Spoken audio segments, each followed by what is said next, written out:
తొడగూటి మీద అతనిని కొట్టిను. అప్పుడు అతడు ఆయనతో పెనుగులాడుట వలన యాకోబు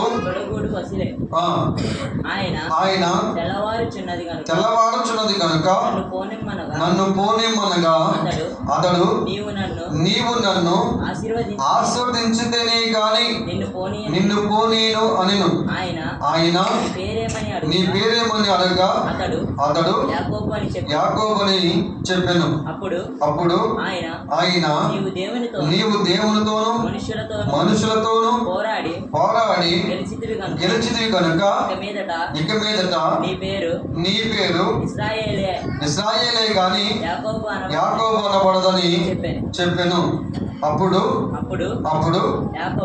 యాకోబు నీ పేరు దయచేసి తెలుపుము అనెను.